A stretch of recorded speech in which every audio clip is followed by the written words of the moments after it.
Хүнсний аюулгүй байдал. Хүнсний аюулгүй байдлыг хангана гэдэг олон талын оролцооноос хамааралтай гэж ойлгож болно.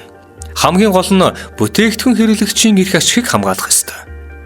Тэгэхээр хэрэглэгч, үйлдвэрлэгч гэсэн хоёр талын хамаарал чухлаа гэсэн үг. Хоёр тал хоорондоо шударгаар хэрэгцээг хангаж чадвал хүнсний аюулгүй байдал алдагдахгүй. Харамсалтай нь дэлхийн аль ч оронд бизнес эрхлэгч, хэрэглэгчийн хооронд зөрчил гарсаар байдаг.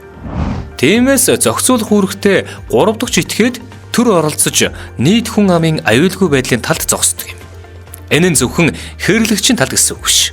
Иргэдийн эрүүл чирэг өсөн хөгжих, оюуны болон бие бэлтрийн хүчтэй байдлыг бий болгох, хүнс тэжээлийн чанартай амин тэмтэй байх тал дээр төрөөс үйлдвэрлэгчдэд шаардлага тавьдаг.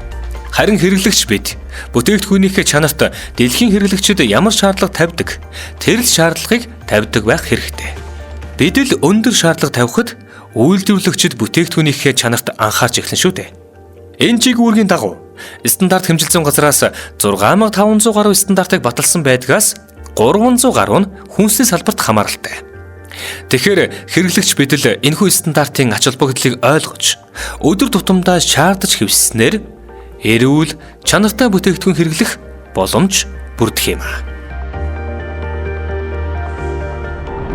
Засгийн газрын тохируулагч агентлаг стандарт хэмжилсэн газраас хүргэлээ.